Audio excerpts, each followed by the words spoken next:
Hello students, कैसे हैं आप सब लोग। तो क्लास 11th अकाउंटेंसी का चैप्टर नंबर 3 अकाउंटिंग प्रिंसिपल्स यानी कि अकाउंटिंग कॉन्सेप्ट्स एंड कन्वेंशन। तो ध्यान से समझना, आज की क्लास में जो मैं आपको बताने वाला हूं इट्स कंप्लीटली थियोरी, बहुत इंपॉर्टेंट है। आपको इसकी नॉलेज पूरा एंड तक, जब तक आप आगे कॉमर्स 5 साल और पढ़ोगे तब तक आपको ये नॉलेज आपको होल्ड रखनी है। इवन जब आप इंटरव्यू देने जाओगे तो बहुत ज्यादा चांस है कि आपसे ये सब पूछा जाए। तो सिर्फ और सिर्फ बोर्ड एग्जाम मतलब कि आपके क्लास 11th एग्जामिनेशन के लिए ही नहीं, बट आगे के लिए भी ये बहुत इंपॉर्टेंट है। चैप्टर 1 हमारा पूरा फिनिश हो चुका है, चैप्टर 2 हम लोगों का पूरा फिनिश हो चुका है। 2 चैप्टर का टेस्ट भी है संडे को, तो रेडी रहना। शाम को बेसिकली हम लोग 6 बजे टेस्ट कंडक्ट करेंगे, तो 6 बजे या 5 बजे मैं आपको अनाउंस करके बता दूंगा। उस टेस्ट के लिए रेडी रहना, ये वो टेस्ट जो होगा वो पूरा का पूरा टेस्ट लाइव होगा, ठीक है। तो लाइव टेस्ट में जैसा हमने अभी चैप्टर 1 का टेस्ट लिया था ना, आपको पता है, वैसे ही चैप्टर नंबर 2 का भी टेस्ट होगा। तो रेडी रहना अच्छे से। अकाउंटिंग कॉन्सेप्ट एंड कन्वेंशंस को आज हम पूरी तरीके से क्या करने वाले हैं, फिनिश करने वाले हैं, ठीक है। चलो, सबसे पहले बात करें कि अकाउंटिंग कॉन्सेप्ट यानी कि अकाउंटिंग अजम्पशन ये होते क्या है। देखो, काफी सारे अकाउंटिंग स्टैंडर्ड्स होते हैं। मैं अकाउंटिंग स्टैंडर्ड के बारे में कभी और डिटेल में बात करूंगा, बट आज अगर बता दूं आपको, कुछ ऐसे अकाउंटिंग स्टैंडर्ड्स है जो मतलब कि institute of chartered accountant of India बनाता है। ये जो क्लास आईसीएआई है वो अकाउंटिंग स्टैंडर्ड्स को बनाता है, फ्रेमवर्क करता है। और अकाउंटिंग स्टैंडर्ड नंबर 1 AS1 कहता है कि 3 फंडामेंटल अजम्पशन है। पेपर में सबसे ज्यादा चांस है ये चीज पूछा जाने का कि अकाउंटिंग करने के फंडामेंटल अजम्पशंस क्या हैं। What are the fundamental assumptions of accounting. तो मैं आपको शॉर्ट में बता दूं, फंडामेंटल अजम्पशन जो है अकाउंटिंग, उसे कहते हैं CAG, CAG। C for consistency, A for accrual, G for going concern. ये 3 बेसिक फंडामेंटल प्रिंसिपल है अकाउंटिंग करने के। यानी कि अगर आप अकाउंटिंग करते हो तो ये 3 प्रिंसिपल्स को, 3 सिद्धांत को आपने मानना पड़ेगा। चाहे अकाउंटिंग कोई भी कर रहा हो, legally you are bound to follow these 3 principles. तो बहुत ध्यान समझना। सबसे पहला है गोइंग कंसर्न अजम्पशन या गोइंग कंसर्न प्रिंसिपल या गोइंग कंसर्न कॉन्सेप्ट। ये क्या कहता है? ये कहता है कि एक बार अगर आपने बिजनेस को स्टार्ट करने का सोच लिया तो उसे बंद करने के बारे में कभी मत सोचना। यानी कि एक बार अगर आपने बिजनेस को स्टार्ट किया है तो वो बंद कभी भी नहीं होगा।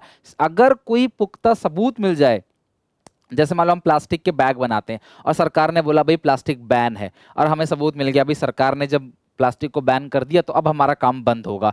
तो यानी कि आपको अपना बिजनेस तब तक बंद करने के बारे में मतलब कि नहीं सोचना चाहिए जब तक कोई सबूत ना मिल जाए, जब तक कोई क्लियर एविडेंस ना मिल जाए तब तक आपको बिजनेस को बंद नहीं करना। इसे बोलते हैं गोइंग कंसर्न कॉन्सेप्ट। हम अगले साल का रेंट आज ही दे देते हैं, प्रीपेड रेंट बता रखा है ना मैंने आपको। प्रीपेड रेंट क्या होता है? अगले साल का रेंट आपने आज ही दे दिया। तो हम प्रीपेड रेंट क्यों रिकॉर्ड करते हैं? अगले साल का रेंट हम आज ही क्यों दे देते हैं? क्योंकि हम जानते हैं कि हमारा बिजनेस अगले साल में भी चलेगा। तो गोइंग कंसर्न कॉन्सेप्ट कहता है क्लास, गोइंग का मतलब चलता रहे और कंसर्न का मतलब कोई भी बिजनेस। तो गोइंग कंसर्न कॉन्सेप्ट कहता है कि आपका बिजनेस हमेशा चलता रहेगा, उसे आप बंद करने के बारे में तब तक नहीं सोचोगे जब तक कि उसे बंद करने का कोई क्लियर एविडेंस ना मिल जाए। तो पहला है going concern concept. Second is consistency. Consistency का नॉर्मल मीनिंग आप सबको पता है क्लास। कंसिस्टेंसी किसे कहते हैं? जैसे मैं रेगुलरली कंसिस्टेंटली अपने वीडियोस को टाइम पे अपलोड करता हूं, या कोई बच्चा कंसिस्टेंटली रोज सुबह उठ के एक्सरसाइज करता है, जिम करता है, वॉक करता है, या कोई भी काम करता है। कंसिस्टेंट मतलब निरंतर तरीके से काम वो करता जा रहा है, वो कंसिस्टेंट है। तो कंसिस्टेंसी अकाउंटिंग प्रिंसिपल्स के अंदर, बेसिक फंडामेंटल अजम्पशन के अंदर क्या है क्लास, कि जो भी रूल्स आप फंडामेंटल मतलब कि ये कहता है जो भी रूल रेगुलेशन आप बिजनेस को चलाते वक्त लगा रहे हो, अकाउंटिंग बनाते वक्त जो रूल रेगुलेशन लगाए, जो मेथड ऑफ अकाउंटिंग आपने लगाया, वो ईयर आफ्टर ईयर चलते रहना चाहिए। आपको उसको चेंज नहीं करना है। अकाउंटिंग करने के लिए जो मेथड यूज किया है, जो रूल्स अकाउंटिंग करने के लिए आपने यूज किया, उसे अगले साल भी सेम फॉलो करो, उसको उसके अगले साल भी सेम फॉलो करो, उसके उसके अगले साल भी सेम फॉलो करो, ताकि जो यूजर्स है, जो अकाउंटिंग इंफॉर्मेशन को पढ़ रहा है, उसे कोई कंफ्यूजन ना हो, वो अच्छे से उस चीज को समझ सके। एग्जाम्पल, मैं रिलायंस की बैलेंस शीट को पढ़ रहा हूँ, उन्होंने पिछले साल अलग तरीके से बनाया था, इस साल अलग तरीके से बनाया, अगले साल अलग तरीके से बनाएंगे, तो पढ़ने वाले को तो समझ ही नहीं आएगा ना कंपनी बताना क्या चाह रही है। अगर मैं आपको कोई चीज़ पढ़ाऊँ, आज मैं एक अलग मेथड से करा दूँ, कल एक अलग मेथड से करा दूँ, परसों एक अलग मेथड से करा दूँ, तो क्या आप समझ पाओगे? अच्छे से नहीं समझ पाओगे। तो ये कहता है कि कंसिस्टेंसी कहता है कि जो भी रूल रेगुलेशन, जो भी मेथड्स आपने अकाउंट्स बनाते वक्त, खाते बनाते वक्त इस साल यूज़ किया है, वही उसके अगले साल भी यूज़ करना है, उसके अगले साल भी, उसके अगले साल भी। Year after year rule regulation आपको सेम ही लगाना है, दैट इज कॉल्ड कंसिस्टेंसी। तीसरा क्या है? Accrual concept. बहुत ध्यान से समझना क्लास, इट्स वेरी इंपॉर्टेंट, ये वर्ड आपको पूरे 12th में भी काम आएगा। अक्रूअल कॉन्सेप्ट कहते किसको है? देखो कि जो भी आप अपने खर्चे ले रहे हो वो टोटल लो, आप खर्चे जो भी ले रहे हो टोटल लो, चाहे वो खर्चा पेड हो चाहे वो खर्चा अनपेड हो, लेकिन वो होना किसका चाहिए? Relating to current year. किसका होना चाहिए class? Relating to current year. यानी कि अगर मैंने इस साल कोई भी खर्चा इनकर किया है, कोई भी खर्चा किया है, भले ही उसकी पेमेंट मैंने दे दी हो या मैंने उसकी पेमेंट नहीं दी हो, लेकिन अगर वो इस साल का है तो आपको उस खर्चे को पूरा खर्चा मानना है। एग्जाम्पल, मैंने इस पूरे बिल्डिंग का व्हाइट वॉश कराया, ठीक है, व्हाइट वॉश कराने में खर्चा आ गया 25,000, तो मैंने 25,000 रुपये पेड कर दिया। ध्यान समझना, मैंने 25,000 पेड कर दिया। फिर मैंने इलेक्ट्रीशियन को बुलवाया, कुछ इलेक्ट्रीशियन का काम कराया मैंने पूरी बिल्डिंग में, उससे खर्चा है 15,000, लेकिन मैंने उस इलेक्ट्रीशियन से बोला कि भाई मैं तुम्हारा 15,000 जो है वो मैं अगले महीने दे दूंगा या अगले साल दे दूंगा, या फिर अभी मान लो मार्च चल रहा है, 31 मार्च चल रहा है, तो मैं उसे बोलता हूँ 2 दिन बाद दे दूंगा। तो अगर मैं 31 मार्च के बाद भी 2 दिन बाद बोलूंगा तो वो 2 दिन बाद तो अगला साल आ जाएगा ना। तो मैंने इस साल का खर्चा इस साल नहीं किया। होता है ना, कई बार हम लोग दोस्त होते हैं तो मिलते हैं एक दूसरे से, कहते हैं यार आज आज मान लो दिसंबर 31 तारीख है, आज दिसंबर का आखिरी डेट है, तो हम क्या कहते हैं, भाई चलो ठीक है अब अगले साल मिलते हैं। तो अगले साल का मतलब ना एक साल बाद मिलेंगे। अगले साल का मतलब क्या है कि आज अगर 31 दिसंबर है, 31st की नाइट है आज, तो अगला साल 1 जनवरी हो जाएगा, तो अगला साल एक दिन बाद ही है, एक रात के बाद ही अगला साल है। तो उसी तरीके से अगर मैं मतलब मार्च में कोई काम कराऊंगा और मैं बोलता हूँ 1 महीने बाद पेमेंट कर दूंगा, तो 31 मार्च ईयर एंड होता है। आपका फाइनेंशियल ईयर कब से चालू होता है? 1 अप्रैल से 31 मार्च, और कैलेंडर ईयर 1 जनवरी से 31 दिसंबर। तो मैंने बोला मार्च को कि अप्रैल को पेमेंट कर दूंगा, तो अप्रैल तो अगला साल आ गया है ना। तो यानी कि मेरा 15,000 इलेक्ट्रिसिटी का चार्जेस का जो है वो अनपेड है। लेकिन जब भी मैं प्रॉफिट लॉस को निकालूंगा और मैं अपने एक्सपेंस कैलकुलेट करूंगा तो वो 20, 30, 40, मैं अपना टोटल एक्सपेंस 40 ही लूंगा, भले ही वो पेड है चाहे अनपेड है। ये कहता है एक्रूअल कॉन्सेप्ट। तो एक्रूअल कॉन्सेप्ट क्या कहता है कि खर्चा और कमाई, जितना इस साल का कमाया है आपने आप वो लिखो, जितना इस साल का आपका खर्चा है आप वो लिखो, भले ही पैसा मिला हो चाहे ना मिला हो, खर्चा हुआ हो मतलब पैसा गया हो चाहे ना, आपको पैसा नहीं देखना है, आपको इस साल की कमाई देखनी है, इस साल का खर्चा देखना है। तो मैं टोटल एक्सपेंस कितने का? 40,000, ठीक है। अच्छा, आपको इनकम भी टोटल लेनी है, तो जो मेरी इनकम होगी मैं इनकम को भी अपनी टोटल लूंगा।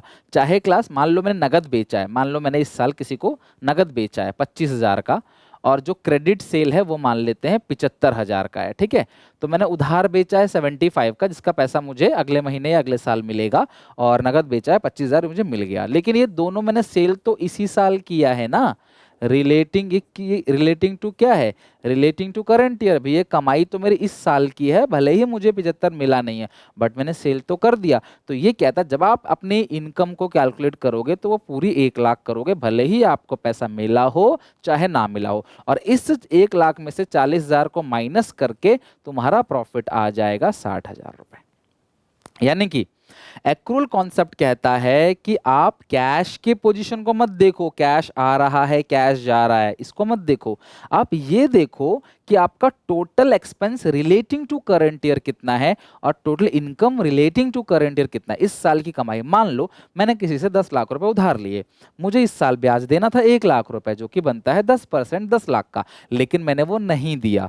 तो ये मतलब नहीं है इसका कि मैं अपने खर्चे को जीरो मान लूं। मेरा खर्चा नहीं दिया तो क्या हो गया, फिर भी मेरा 1 लाख रुपए जो खर्चा है तो मैं उसे एक्सपेंस में रिकॉर्ड करूंगा।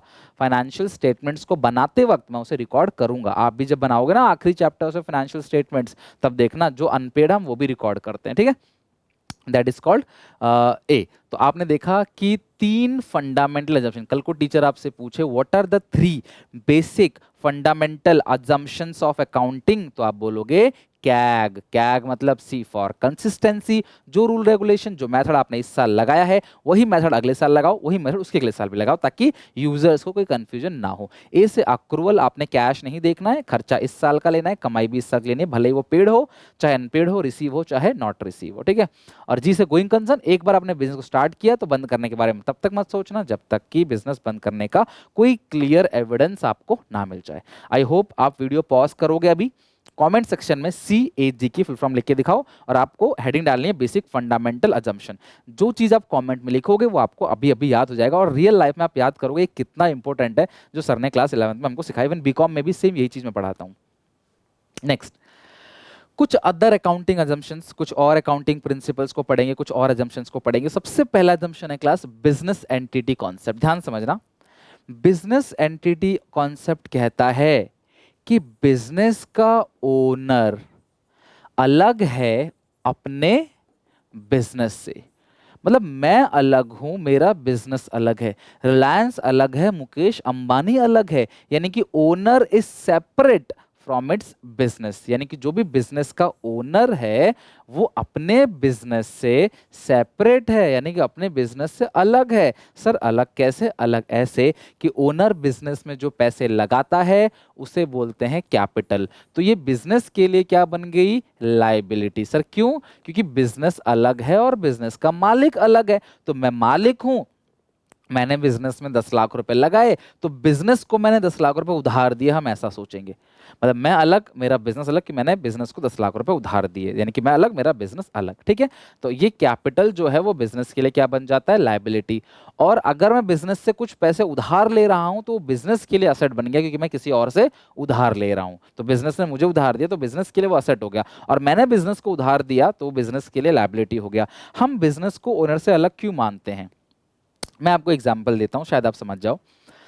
मेरी एक राशन की दुकान है, मेरे पापा की राशन की दुकान है, और मैं राशन की दुकान पे बैठता हूँ और मैं एक स्टूडेंट हूँ। तो मैं क्या करता हूँ, अपने खर्चे के लिए मैं गले से पैसे निकाल लेता हूँ। एग्जाम्पल, मुझे स्कूल में समोसा खाना है तो मैंने 10 रुपए निकाल लिया गले से। मेरा कोई दोस्त आया दुकान पे और तो मैंने उसे कुरकुरे चिप्स खिला दिया, ठीक है, ऐसा होता है ना। या फिर मैंने अपने खर्चे खर्चे के लिए, अपने शौक के लिए बिजनेस से चुपके से पैसे निकाल लिए।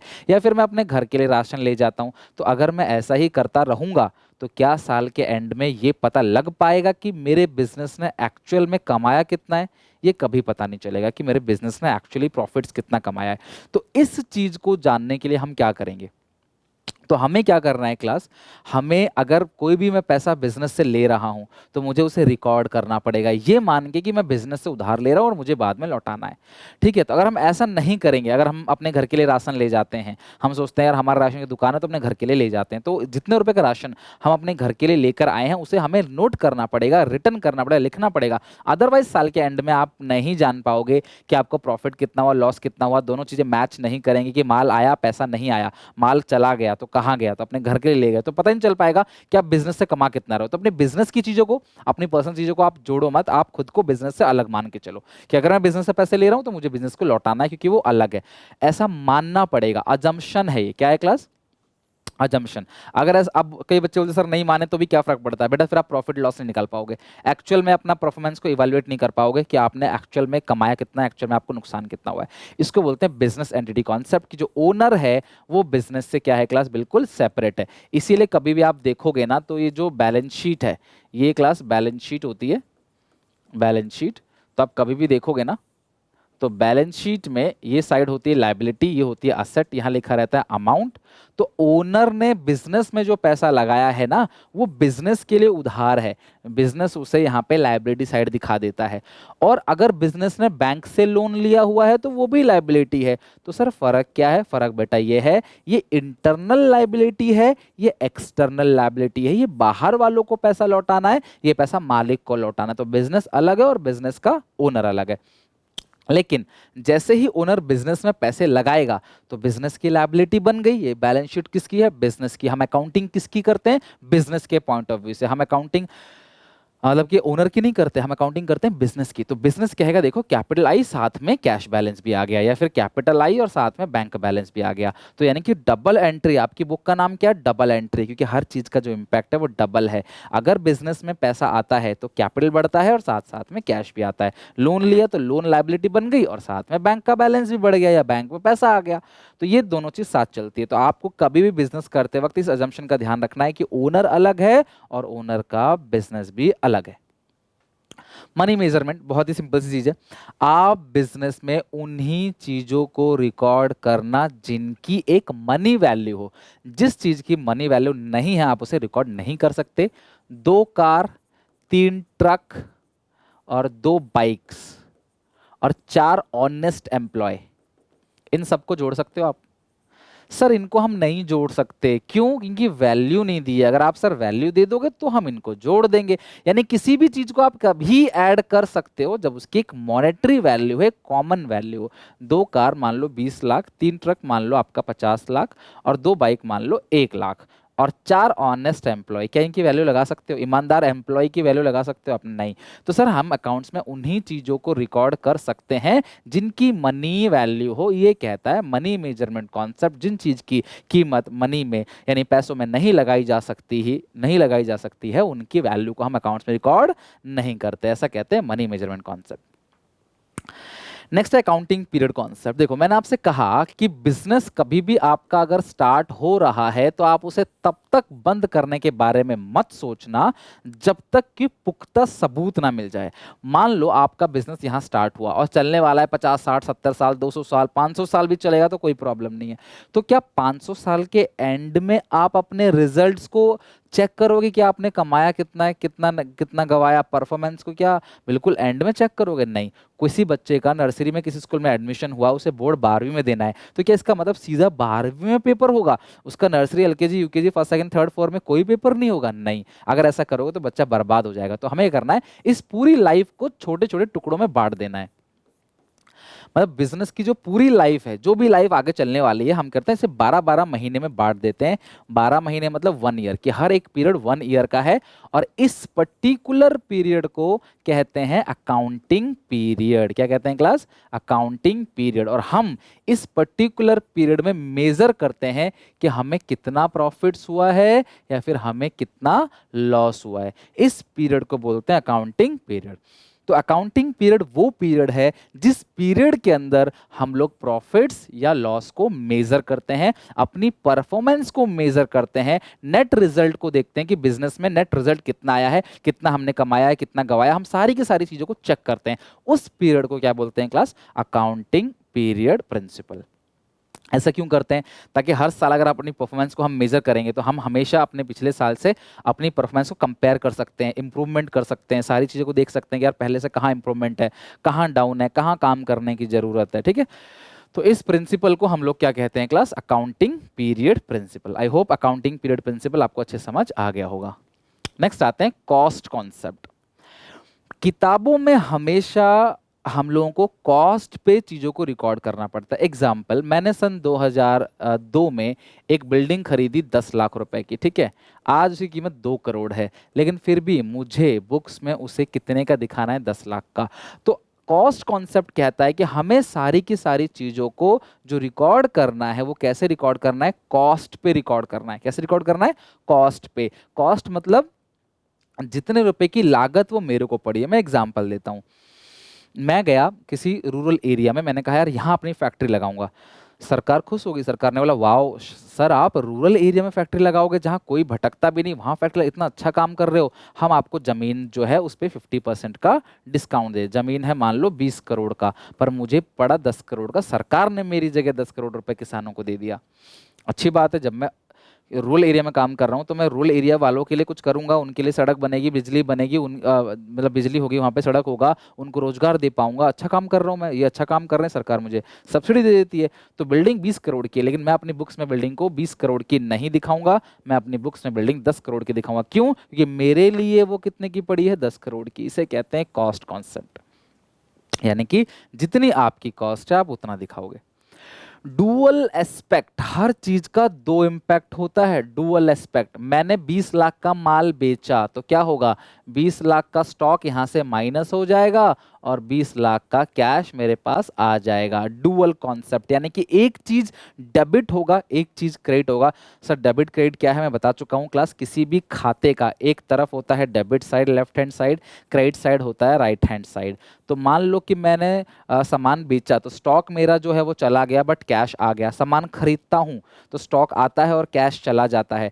क्रेडिटर की पेमेंट कर देता हूं जिनसे उधार लिया है तो कर्जदार कम हो जाता है और पैसा भी कम हो जाता है। तो डुअल एस्पेक्ट कॉन्सेप्ट कहता है कि हर चीज का आपको डबल इफेक्ट मिलेगा, दो इफेक्ट देखने को मिलेगा। ठीक है, तभी आपकी बुक का नाम डबल एंट्री बुक कीपिंग है।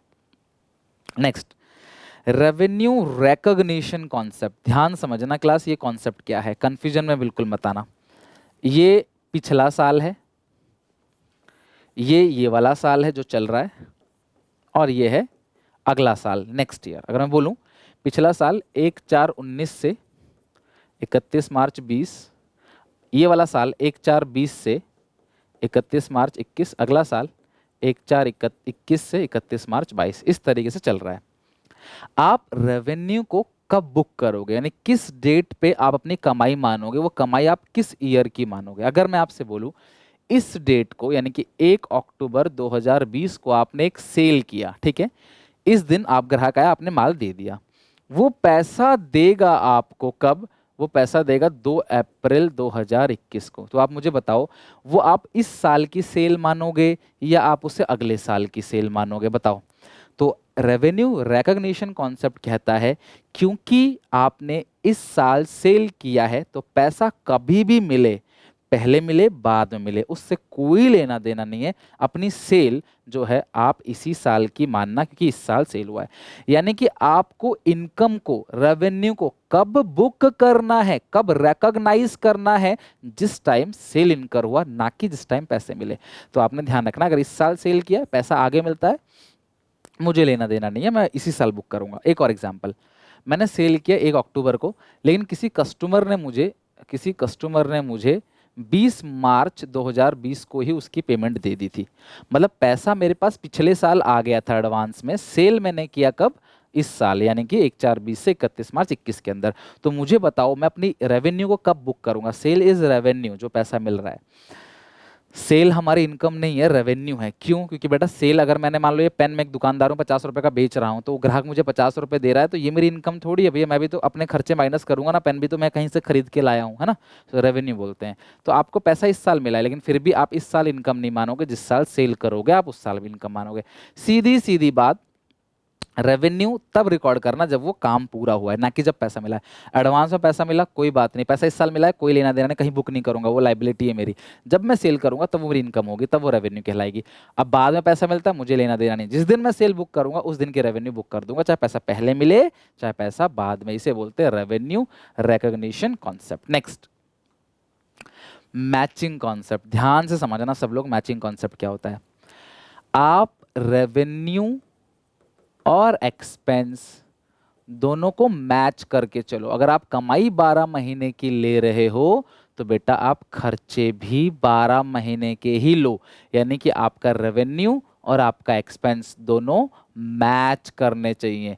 इसी को बोलते हैं क्लास मैचिंग कॉन्सेप्ट, यानी कि रेवेन्यू और एक्सपेंस आपके दोनों क्या होने चाहिए क्लास, मैच होने चाहिए। एग्जाम्पल, मैंने मान लो सामान बेचा, मैंने सामान बेचा 50,000 का इस साल, है ना, और मैंने मकान मालिक को रेंट दे दिया 2 साल का। मकान मालिक को रेंट मैंने 2 साल का दे दिया, जो कि 12,500 पर ईयर का है। और 12,500 2 साल के हिसाब से कितना हो गया बेटा, 2 साल के हिसाब से हो गया 25,000। तो मैंने 2 साल का रेंट दे दिया है। तो क्या मैं इस साल की इनकम 25,000 मानूं कि भाई 25,000 की कमाई है, 25,000 खर्चा है और मेरा नेट प्रॉफिट जो है वो 25,000 का आ गया। मान लो मेरा और कोई खर्चा नहीं है, कोई और कमाई नहीं है। नहीं, गलत हो जाएगा सर। क्यों? आपकी जो कमाई है ये 1 साल की है, खर्चे जो ले लिए 2 साल के ले लिए आपने। तो 1 साल की कमाई पे 2 साल का बोझ डाल दोगे खर्चे का, तो भैया आपका क्या आएगा, फिर तो प्रॉफिट गलत आएगा ना। तो आपने करना क्या है, भले ही आपका खर्चा 25 हुआ है, लेकिन खर्चा आप 12,500 मानोगे, 50 में से 12,500, और असली प्रॉफिट जो आएगा वो आएगा 37,500।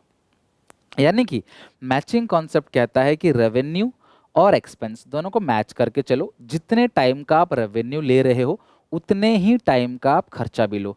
अगर खर्चा 12 महीने का तो कमाई 12 महीने की, ठीक है। जैसे मान लो मैंने 50,000 की सेल की है, कोई मशीन खरीदी मान लो मैंने 4 लाख की, ठीक है। कितनी मशीन खरीदी? 4 लाख की। ध्यान समझना, मैं आपको एक बार समझा देता हूँ ध्यान से, ठीक है। मेरी रेवेन्यू जो है वो कितने का है? रेवेन्यू रेवेन्यू है 50,000 का, और मैंने एक मशीन खरीदी जो कि है 4 लाख की। मैंने पूछा इंजीनियर से, भाई मशीन कितने साल चलेगी? तो उसने बोला बड़ी मशीन 10 साल चलेगी, है ना। तो मैं 4 लाख को 10 से डिवाइड दूंगा तो मेरा हर साल का खर्चा कितना है? 40,000। मैं 4 लाख खर्च करके मशीन लेके आया हूं, लेकिन जब बात होगी कि आपका खर्चा एक्चुअल में है कितना, तो मैं 4 लाख नहीं मानूंगा, मैं 40,000 मानूंगा। फिर 50 में से 40 घटा दूंगा तो जो मेरा प्रॉफिट आएगा वो 10,000। सर ऐसा क्यों? आपने तो कर दिया है 4 लाख, पर बेटा वो खर्चा 1 साल का नहीं ना, ये 4 लाख की मशीन 10 साल चलेगी, एस्टिमेटेड 10 साल। तो इसीलिए 10 साल चलेगी तो मैं 1 साल का खर्चा मानूंगा। मैं कमाई अगर 1 साल के ले रहा हूं तो खर्चा भी 1 साल का लूंगा। तो अगर मैं बोलूँ कि मैं इस साल का मेरा 4 लाख खर्चा है, फिर तो मुझे लॉस ही हो जाएगा। तो आप कमाई और खर्चा उसी पीरियड का लेना जिस पीरियड का है वो। नेक्स्ट एजम्पशन है क्लास, वेरीफिएबल ऑब्जेक्टिव कॉन्सेप्ट। क्या कहता है कॉन्सेप्ट? मान लो मैं अकाउंटेंट हूँ, मैं गया आपकी कंपनी में गया, मैंने पूछा भाई सेल कितने की हुई है? आपने बोला सर सेल हुई है 20 लाख की। क्या मैं मान लूँ आपकी बात को? क्या मैं मान लूँ आपकी बात को? क्या पता आप झूठ बोल रहे हो, है ना। तो मैं बोलूंगा भाई बिल ले आओ, इनवॉइस ले आओ, पर्ची ले आओ, सारे सेल की, जितना सेल किया सबका बिल ले आओ। खरीदा माल कितने का? कहते जी 15 लाख का। मैं बोलूंगा नहीं मैं नहीं मानता, सारा खरीदा होगा ना, इनवॉइस होगा, पर्ची होगी, कैश मेमो होगा, सबूत होगा, कुछ खरीदा होगा तो सारे सबूत लेके आओ। सब वो बोले सर सबूत नहीं है, तो हम उसको परचेज नहीं मानेंगे, सेल नहीं मानेंगे। यानी कि अगर तुम पे प्रूफ नहीं है तो हम उसको रिकॉर्ड नहीं करेंगे। वेरीफिएबल ऑब्जेक्टिव कहता है हर चीज को वेरीफाई करो, एविडेंस देखो, प्रूफ देखो, तब जाके उसे बुक्स में रिकॉर्ड करो। विदाउट वेरीफाई किए चीजों को रिकॉर्ड मत करो। तो कल को आप सीए बनोगे, अकाउंटेंट बनोगे, ध्यान रखना बातों पे भरोसा मत करना, झूठ बोला जा सकता है, तो आपको प्रूफ दिखाना पड़ेगा। हालांकि वो लोग आपके भी गुरु निकलेंगे, वो प्रूफ बना के रखेंगे पहले से ही, नकली कच्चा चिट्ठा बना के रखते हैं वो लोग, ठीक है। आखिर से भी तो कंपनी के लिए ही काम कर रहा है, तो कंपनी से कैसे भिड़ जाएगा, समझ रहे हो ये चीज़ है। बट खैर हम उस टॉपिक पे जाएंगे नहीं, हो तो बहुत सारे एक्सेप्शंस हैं। बस आप ध्यान रखो कि आपको जो भी चीज़ रिकॉर्ड करनी है प्रॉपर बिल रख के रिकॉर्ड करना है, प्रॉपर वेरीफाई करके रिकॉर्ड करना है कि ये चीज़ ठीक है या ये चीज़ गलत है, ठीक है। अकाउंटिंग कन्वेंशन, कन्वेंशन क्या होता है? परंपरा। अकाउंटिंग कई सालों से कुछ कन्वेंशंस को फॉलो करते आ रहे हैं, अकाउंटिंग में कुछ परंपरा है, उसको आपने फॉलो करना ही करना है बेटर अकाउंटिंग प्रेजेंटेशन के लिए। देखो बेटा अकाउंटिंग क्यों करते हैं? ताकि आम जनता तक, यानी कि यूजर्स तक, यूजर बताया था ना, इंटरनल एक्सटर्नल यूजर्स तक, तो यूजर्स तक हम चीज़ों को पहुंचा सके, इसलिए हम अकाउंटिंग करते हैं, ठीक है। तो हम सही से अकाउंटिंग नहीं करेंगे तो यूजर समझ नहीं पाएगा, जब यूजर नहीं समझ पाएगा तो हमको पैसे नहीं देगा, और हमें उससे पैसा लेना है ताकि हम बिजनेस को आगे चला सकें। समझ रहे हो बात को? तो यूजर्स को अच्छे से बताओ सारी चीज़ें। तो कन्वेंशन क्या है? Convention of full disclosure. बहुत सिंपल सी बात है, आपको सारी चीजें डिस्क्लोज करना है अपनी बुक्स में, अपनी बैलेंस शीट में, नोट्स टू अकाउंट्स में, प्रॉफिट लॉस अकाउंट में, सारी चीजों को दिखाओ, कुछ छुपाओ मत, ठीक है। फुल डिस्क्लोजर कन्वेंशन, कन्वेंशन यानी परंपरा। अकाउंटिंग करते कुछ परंपरा होती है जो हर कोई यूज करता है, तो कन्वेंशन कहता है कि आपने फुल डिस्क्लोज करना है। फुल डिस्क्लोजर प्रिंसिपल कन्वेंशन कहता है कि आपने सारी चीजों को डिस्क्लोज करना है। तो कन्वेंशन क्या है? 3 कन्वेंशन है, full disclosure, convention of materiality, और कंजर्वेटिज्म यानी कि प्रूडेंस, ठीक है। कंजर्वेटिज्म यानी प्रूडेंस, अभी आते हैं उन तीनों पे भी, और इसके साथ हमारा ये टॉपिक खत्म हो जाएगा अकाउंटिंग प्रिंसिपल्स और कन्वेंशंस का। हाँ अच्छा, ये तो आपको याद होना फंडामेंटल अजम्पशन कौन से? कैग, CAG, जैसे बैग होता है ना, बस्ता, bag, CAG, CAG, consistency, accrual, going concern. और ये जो आपका मतलब कि कन्वेंशन है वो क्या है? फुल डिस्क्लोजर, मटेरियलिटी और प्रूडेंस। फुल डिस्क्लोजर समझ गए, आपको हर चीज बताना है, छुपाना कुछ नहीं है शेयर होल्डर से, मतलब कि जो पब्लिक है, शेयर होल्डर है, जिन्होंने कंपनी में पैसा लगाया, कुछ छुपाओ मत, सारी चीजें उनको डिस्क्लोज करो। Convention of materiality, convention of materiality, तो क्या है क्लास? कन्वेंशन ऑफ मटेरियलिटी जरा समझने की कोशिश करते हैं। कन्वेंशन ऑफ मटेरियलिटी ये क्या कहते हैं? कि जो चीज मटेरियल है आप सिर्फ उसको रिकॉर्ड करो, इममटेरियल चीजों को रिकॉर्ड मत करो। ये कहता है कि जो मटेरियल चीजें हैं आप उनको तो रिकॉर्ड करो, लेकिन जो इममटेरियल चीजें हैं आप उनको रिकॉर्ड मत करो।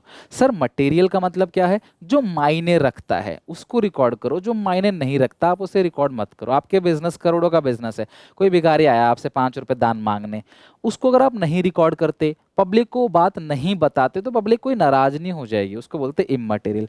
तो ये कहता है कि तभी आपने देखा होगा आपने देखा होगा कि मैं land, building, plant, machinery, computer, stock, ये सब तो दिखाता हूँ, फिक्स असेट में दिखाता हूँ, बैलेंस शीट दिखाता हूँ, पर कभी कैलकुलेटर को नहीं दिखाते फिक्स असेट में, जबकि कैलकुलेटर भी लंबे समय तक यूज़ किया जाता है। और हम कैलकुलेटर किसी को देते नहीं हैं, अपने यूज़ के लिए खरीदते हैं, और कई सालों तक कैलकुलेटर यूज़ करते चले जाते हैं, 4 साल, 5 साल, 10 साल के लिए। बट कैलकुलेटर को हम फिक्स असेट में नहीं दिखाते, क्योंकि वो इममटेरियल है, वो छोटी सी चीज़ है, हम उसको बुक्स में रिकॉर्ड नहीं करते। अब बच्चे सवाल उठाते हैं, सर छोटा बड़ा हम कैसे जाने? अगर कोई बंदा 100 करोड़ का बिजनेस कर रहा है, तो उसके लिए 1 लाख रुपए जो है वो इममटेरियल, वो फेंक देगा, देखेगा, गिनेगा भी नहीं। 100 करोड़ रुपए कहाँ, 100 करोड़ कहाँ, 1 लाख, बहुत इममटेरियल है। और कोई बंदा अगर 10 लाख का काम कर रहा है, तो उसके लिए 1 लाख रुपए क्या हो गया, मटेरियल। तो सर हम पहचाने कैसे? तो बेटा आज मैं आपको बता रहा हूँ, जिंदगी भर याद रखना मटेरियल इममटेरियल पहचानने के लिए। कोई भी ऐसी चीज जिस चीज को बता दोगे अगर शेयर होल्डर को, तो उसका डिसीजन चेंज हो जाएगा, दैट इज कॉल्ड मटेरियल। कोई भी ऐसी चीज अगर आप बता दोगे या छुपा दोगे तो उसका डिसीजन बदल जाएगा, दैट इज इममटेरियल। और कोई ऐसी चीज जो बता दूं चाहे छुपा दूं, वो डिसीजन आपका चेंज नहीं होगा, तो वो चीज क्या है क्लास, मटेरियल। एग्जाम्पल, कोई बच्चा मुझसे ट्यूशन पढ़ने आया, तो मैंने बोला बेटा मैं संडे की छुट्टी रखता हूं। तो बोला कोई बात नहीं सर, ये बात आप नहीं भी बताते तभी मैं ट्यूशन ज्वाइन कर लेता, ऐसी कोई दिक्कत नहीं है, संडे को सब छुट्टी रखते हैं। लेकिन अगर हफ्ते में 2 ही दिन पढ़ाता हूँ और ये बात उसे ना बताऊं, छुपा लूं, तो शायद वो मुझसे ट्यूशन लगवा ले। लेकिन अगर मैं ये बात उसको बता दूं, तो शायद वो ट्यूशन मुझसे छोड़ दे। तो यानी कि ये बात मेरे बताने से उसका डिसीजन चेंज हो जाता है, या मेरे छुपाने से, छुपा देता हूं तो वो एडमिशन ले लेता है, बता देता हूं तो वो छोड़ देता है। तो ये मटेरियल है। अरे बड़ी बात है सर, इतनी बड़ी बात आपने नहीं बताई, आप हफ्ते में सिर्फ 2 दिन पढ़ाते हैं। कई टीचर ऐसे ही करते हैं ना, इसलिए बोल रहा हूँ आपको, ठीक है। तो आप एडमिशन ले लेते हो सस्ता देख के, फिर पता चलता है कि भाई 2 ही दिन पढ़ाते हैं, एक ही दिन लाइव आते हैं, ठीक है। और अगर मैं बोलता हूँ संडे को छुट्टी होती है आपकी, तो भैया ये बात बताऊँ चाहे ना बताऊँ कोई फर्क नहीं पड़ता। दूसरी बात, मैं कार लेने गया, मैं शोरूम वाले ने बोला भाई इसका ब्रेक खराब है, मैं नहीं लूंगा बिल्कुल भी, भाई ब्रेक खराब है या इंजन खराब है मैं नहीं लूंगा। तो यानी कि ये डिसीजन उसने बोला, उसने एक चीज छुपा ली, या फिर उसने एक चीज मुझे बता दी कि ब्रेक खराब है, तो ये एक मटेरियल चीज है, तो मैं नहीं लेता। छुपा लेगा इस चीज को तो मैं ले लूंगा। तो यानी कि ऐसी चीज जो बड़ी चीज है, छुपाने से आप ले लेते हो, नहीं छुपाने से आप नहीं लेते, तो वो मटेरियल हो गई, ठीक है। और अगर इममटेरियल की बात करें, तो साइड मिरर में कोई थोड़ा सा स्क्रैच है, हल्का फुल्का कोई पॉइंट है, ठीक है, थोड़ा कीचड़ लगा है टायर पे, मैं बोलता हूँ चलो कोई बात नहीं, वो मैटर नहीं करता, दैट इज इममटेरियल। तो शेयर होल्डर को, पब्लिक को, आम जनता का पैसा ले रहे हो आप, तो आम जनता को वही चीज बताओ जो मटेरियल है। इममटेरियल चीज, छोटी मोटी चीज जो है वो आप नहीं बताओगे तो भी चलेगा। लास्ट है यहाँ पे प्रूडेंस, आगे बहुत काम आएगा। प्रूडेंस या कन्वेंशन ऑफ कंजर्वेटिज्म, ये कहता है कंजर्व होके चलो, कंजर्व होके चलो। मैं एग्जांपल देता हूँ, आपने देखा होगा क्लास के जो टॉपर होते हैं ना, जब वो एग्जामिनेशन हॉल से पेपर देके आएंगे, उनसे पूछो भाई तेरे पेपर कैसे गया, बोलेंगे करके आए हैं पूरे 100 नंबर का, 99 का करके आए हैं, बोलेंगे भाई मेरा पेपर बहुत खराब चला गया यार, मेरा 1 नंबर का छूट गया, पर मुझे लगता है कि यार मेरे सिर्फ 70 ही आएंगे 100 में से, मेरे बहुत सारे छूट गए। झूठ बोल देते हैं आपसे, वो अपने आप को कंजर्व करके चलते हैं कि यार कहीं बाद में कम आ गया तो बेइज्जती ना हो।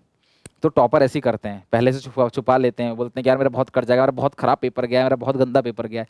और जो कमजोर बच्चे होते हैं वो करके आएंगे 40 का, बोलेंगे भाई 60 पक्के हैं, कोई दिक्कत नहीं है, 60 नंबर तो मेरे आ ही जाएंगे, मेरे 40 में से पूरे 40 आएंगे, और आप पूरा सही है, पक्का करके आए हो, टीचर मुझे नंबर देगा ही देगा। वो गलत करते हैं स्टेप, क्योंकि बाद में कम नंबर आ गए तो बहुत बेइज्जती होगी। तो जो टॉपर होते हैं ना, पहले कम बताते हैं और बाद में ज्यादा नंबर आते हैं, तो ये चालाकी खेल जाते हैं ना। तो ये भी वही एक तरीके से कहता है, कंजर्वेटिज्म क्या कहता है कि अगर तुम्हें फ्यूचर में कोई लॉस होने वाला है, तो उसके लिए आज से ही पैसे जोड़कर तैयार रहो। अगर तुम्हें लग रहा है कि कल को मेरा कोई लॉस हो सकता है, कल को मेरा कोई घाटा हो सकता है, कल को मुझे कोई नुकसान हो सकता है, तो आप पहले से ही उसके लिए प्रोविजन बना के रखो कि यार कल को घाटा हो जाएगा तो मैं पैसे जोड़ के रखता हूँ, रेडी करके रखता हूँ। एग्जाम्पल, मैंने किसी को उधार दिया, इसे बोलते हैं प्रोविजन फॉर डाउटफुल डेट। मैंने किसी को उधार दिया लेकिन मुझे डाउट है यार पैसे लेके भाग ना जाए कहीं, इसका तो बहुत नुकसान हो रहा है, ये पैसा नहीं दे पाएगा मेरा पूरा, तो मैं उतने पैसे हर साल के प्रॉफिट से निकाल के अपने पास रख लूंगा। मतलब 1 लाख रुपए मैंने किसी को उधार दिया, तो मैं 1 लाख रुपए निकाल के प्रॉफिट से जेब में रख लूंगा कि कल को मैं से मारा मान लूंगा, मैंने मान लिया कि पैसा डूब गया है ना, डूबा नहीं है लेकिन मुझे डाउट है, लेकिन पहले से मान लूंगा पैसा डूब गया, मैं इसे निकाल के साइड में रख दूंगा, ताकि कल को अगर डूब जाएगा तो मैं इस पैसे से उसको एडजस्ट कर लूंगा। मैं तो पहले ही मान रहा था कि डूब गया, लेकिन अगर मैं नहीं मानूंगा डूबा हुआ, फिर अचानक से आएगा तो झटका लगेगा, है ना। उसी तरह से बच्चे क्या करते हैं, पेपर में एक क्वेश्चन गलत किया, उनको लग रहा है यहाँ कलर कट सकता है नंबर 50-50, लेकिन फिर भी बोले यार इसमें मैं काउंट करते वक्त कि यार ये 0 है, इसमें मुझे नंबर नहीं मिलेंगे, मेरे को यार 70 ही आएंगे, इसमें सिर्फ 70 ही आएंगे। कंजर्व कर लिया, कल को 70 आ गए तो कोई दिक्कत नहीं, मैं 70 ही सोच रहा था, लेकिन कल को 80 आ गए तो खुशी होगी। लेकिन अगर आप सोचोगे नहीं मुझे पूरे मिलेंगे और कल को कम नंबर आ गए तो दुख होगा। तो अकाउंटिंग कहता है कि फ्यूचर में होने वाला कोई भी लॉस, अगर आपको लग रहा है, पता चल गया लॉस होने वाला है, अमाउंट नहीं पता, कोई बात नहीं, लॉस होने वाला है, आप प्रोविजन बना लो। लेकिन अगर आपको लग रहा है कि यार फ्यूचर में मुझे फायदा हो सकता है, तो फायदे को इग्नोर करो, यानी कि प्रोवाइड फॉर ऑल लॉसेस, आपने सारे लॉसेस के लिए प्रोविजन बनाना है, बट इग्नोर ऑल गेन, जितने भी गेन आपको फ्यूचर में होने वाला है तब तक इग्नोर करो जब तक पैसा आ ना जाए। कई बार क्या होता है, कोई बहुत कमजोर बच्चा रहता है तो उससे हम पार्टी मांगते हैं, भाई यार तू तो पास हो जाएगा, पक्का पार्टी दे दे, बस तू पास हो जाएगा, मुझे पक्का पता है तू पास हो जाएगा। वो कहता है नहीं भाई पहले पार्टी नहीं दूंगा, अगर गलती से फेल हो गया तो पार्टी देने के बाद, तो मैं पहले मेरे पास रिजल्ट आएगा, जिस दिन रिजल्ट आएगा भाई उस दिन पार्टी दे दूंगा। तो कहने का मतलब क्या, वो अपना कंजर्व करके चलता है। तो प्रॉफिट के लिए आप कोई खुशी मत बनाओ तब तक कि जब तक कि हाथ में रोकड़ा आना जाए, पैसा आना जाए, गेन होना जाए। लॉस के लिए प्रोविजन बना लो, यानी कि अगर आपको फ्यूचर में कोई लॉस होने लगा है, लग रहा है कि लॉस हो सकता है, तो उसके लिए पहले से पैसे जोड़ के रख लो, और फ्यूचर में कोई प्रॉफिट अगर आपको होने वाला है तो उसे इग्नोर कर दो जब तक कि प्रॉफिट वो कैश बन के तुम्हारी जेब में ना आ जाए। Okay, that is called conservatism. तो आई होप आपको अच्छे से याद होगा। आप एक एक करके 3 जो कन्वेंशन है 3 वो लिखो, और अकाउंटिंग बेसिक फंडामेंटल अजम्पशन जो है 3 वो 3 लिखो कमेंट में, आपको अच्छे से लर्न हो जाएगा जैसे आप कमेंट में लिखोगे। तो आई होप आज की सेशन आपको बहुत अच्छा लगा होगा। मैंने बिल्कुल कंसिस्टेंटली आपको अच्छे से ये पूरा का पूरा कॉन्सेप्ट समझा दिया, कन्वेंशन समझा दिया। अब अगर टीचर कोई आपसे पूछे तो आप उसे बता सकते हो, इवन अपनी बुक अगर आप रीड करो तो आपको पूरा समझ आएगा। ये चैनल क्लास आप लोगों के लिए बनाया है, सिर्फ और सिर्फ आप लोगों की रिक्वेस्ट पे, 11th वाले बच्चों के लिए। ये चैनल आपका है, इसे कहाँ तक ले जाना है आपकी जिम्मेदारी है। सारे दोस्तों में शेयर करो वीडियो को, आपकी रिक्वेस्ट पे डेली काम कर रहा हूँ, तो यार इतना जरूर करो कि लाइक करो, कमेंट करो, चैनल को सब्सक्राइब करके बेल आइकन दबाओ। अपने सारे क्लास 11th के जितने भी दोस्त हैं, भाई बहन हैं, उन सबको वीडियो को शेयर करो, बोलो ये चैनल 11th के लिए है, पूरी प्रिपरेशन होती है टिल एग्जाम तक, और इवन 12th में आओगे तो हमारा दूसरा चैनल है, वहाँ पे हम 12th की भी प्रिपरेशन कराते हैं। सो आई होप कि आप सपोर्ट दिखाओगे। Take care, bye bye.